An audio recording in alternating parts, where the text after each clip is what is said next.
لیکن عجیب حسین کی محبت ہے کہ حالت سجدہ میں رسول تھے اور حسین جا کے پشت رسول کے اوپر سوار ہو گئے.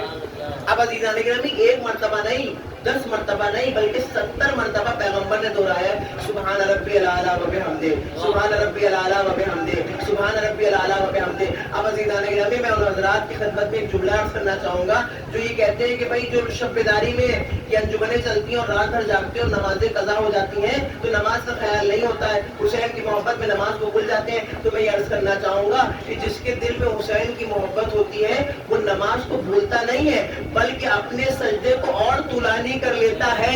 جس طریقے سے پیغمبر حالت سجدہ میں تھے اور پشت رسول کے اوپر حسین جا کر کے بیٹھے تو عزیزان گرامی پیغمبر نے سر کو اٹھایا نہیں تھا بلکہ سجدے کو اور طولانی کر کے بتایا کہ دیکھو جو حسین والا ہوگا وہ اپنے سجدے کو طول دے گا. لہذا حسین کی محبت سجدوں میں اضافہ کرتی ہے، عبادتوں میں اضافہ کرتی ہے. اب عزیزان گرامی پیغمبر طولانی سجدہ کر رہے ہیں، امام حسین پشت رسول کے اوپر سوار ہے. جب امام حسین علیہ السلام پشت رسول سے اترے، رسول کی پشت سے اترے تو پیغمبر نے اپنے سر کو اٹھایا اور نماز کو مکمل کیا، کامل کیا. جب نماز مکمل ہو گئی تو کچھ آپ کے صحابی تھے کہ جن کے دلوں میں کھلبلی مچی ہوئی تھی، وہ آئے اور آنے کے بعد یہ کہنے لگے کہ اے رسول کیا وحی نازل ہوئی تھی؟ آج آپ نے بہت لمبا سجدہ کر لیا. تو اب پیغمبر نے یہ جواب دیا کہ میں سجدے سے سر اٹھانا چاہتا تھا لیکن میں مجبور تھا. غور کیجئے گا، پیغمبر کہہ رہے کہ میں چاہتا تھا کہ سر سجدے سے اٹھا لوں لیکن میں مجبور تھا. مجبوری کیا تھی؟ پیغمبر بتاتے ہیں کہ ایک طرف جبرائیل تھے، دوسری طرف میکائیل تھے اور اللہ کا حکم یہ تھا کہ جب تک حسین اپنی مرضی سے نہ ہٹ جائیں آپ سجدے سے سر کو نہ اٹھائیے. عزیزان گرامی یہاں پر خداوند متعال مرضی حسین کے حساب سے چل رہا ہے، حسین کی مرضی کے اعتبار سے چل رہا ہے. نہ نماز باطل ہوئی اور بلکہ اللہ نے پیغمبر کے سجدے کو اور طول دینے کا حکم دیا. تو عزیزان گرامی عبادت جو باقی ہے وہ حسین کی وجہ سے باقی ہے، نماز جو باقی ہے وہ حسین کا صدقہ ہے، روزہ جو باقی ہے وہ حسین کا سجدہ ہے. اگر حسین اپنی قربانی کو کربلا کے میدان میں نہ پیش کرتے تو عزیزان گرامی کوئی آج لا الہ الا اللہ کہنے والا موجود نہ ہوتا، کوئی محمد الرسول اللہ کہنے والا موجود نہ ہوتا، کوئی نماز پڑھنے والا موجود نہ ہوتا، کوئی اذان دینے والا موجود نہ ہوتا. یہ حسین ابن علی کا صدقہ ہے کہ جس صدقے میں اسلام بھی باقی ہے اور اسلام کی روح بھی باقی ہے. سلوات بھی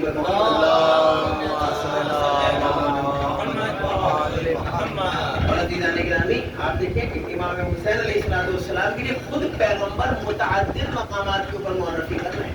میں نے ایک واقعہ آپ حضرات کی خدمت میں سنایا، دوسرا واقعہ بھی سن لیا اور آپ کی زحمت تمام. پیغمبر مسجد میں جمعے کا خطبہ دے رہے ہیں،